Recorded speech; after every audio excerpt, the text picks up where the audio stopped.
Thank you, Mr. Chairman. Usually I'm last, but today I think we have one behind me that came in late. Mr. Zuckerberg, I want to... Only by 2 minutes did he come in late. I want to thank you for all the work you've done, and I want to let you know that I've been on Facebook since 2007 and started as a state legislator, used Facebook to communicate with my constituents, and it has been an invaluable tool for me in communicating. We can actually do in real time multiple issues as we deal with them here in Congress, answer questions. It's almost like a town hall in real time. I also want to tell you that your staff here of the Governmental Affairs Office, Chris Herndon and others, do a fabulous job in keeping us informed, so I want to thank you for that. Before this hearing, when we heard about it, we asked our constituents and our friends on Facebook, what would they want me to ask you? And the main response was addressing the perceived and in many instances confirmed bias and viewpoint discrimination against Christians and conservatives on your platform.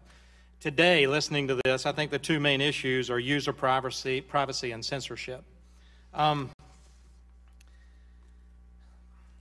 Constitution of the United States and the First Amendment says, Congress shall make no law respecting an establishment of religion nor prohibiting the free exercise thereof, nor will it abridge the freedom of speech, of the press, the right of people to assemble or address the Congress for redress of grievances. So petition the Congress for redress of grievances.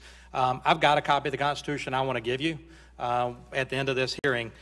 The reason I say all that, this is maybe a rhetorical question, but why not have a community standard for free speech and free exercise of religion that is simply a mirror of the First Amendment with algorithms that are viewed, have a viewpoint that is neutral?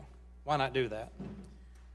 Well, Congressman, I think that we can all agree that certain content like terrorist propaganda should have no place on our network. And the First Amendment, my understanding of it, is that that kind of speech is allowed in the world. I just don't think that it is the kind of thing that we want to allow to spread on the internet. So once you get into that, you're deciding that you take this value of that you care about safety and that we don't want people to be able to spread information that could cause harm.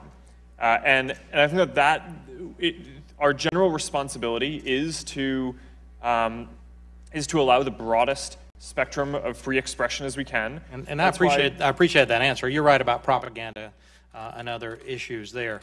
And I believe the Constitution generally applies to government and says that Congress shall make no law respecting, talks about religion, and then we won't abridge the freedom of speech or the press.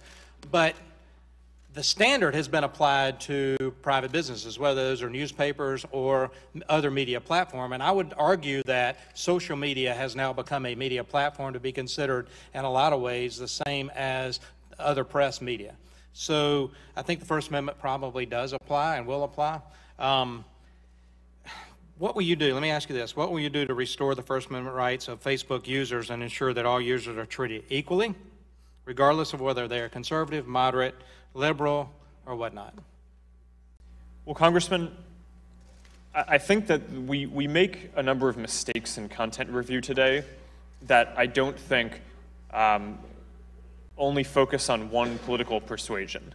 And I think it's unfortunate that when those happen, people think that we're focused on them. And it happens in different political groups. I mean, we have. But in the essence of time, conservatives are the ones that raise the awareness that their content has been pulled. I don't see the same awareness being raised by liberal organizations, liberal candidates, or liberal policy statements. So I think you've been made aware of this over the last 2 days. Probably need to go back and make sure that those things are treated equal, and I would appreciate you to do that. Again, I appreciate the platform, I appreciate the work you do, and we stand willing and able to help you here in Congress because Facebook is an invaluable part of what we do and how we communicate. So thanks for being here.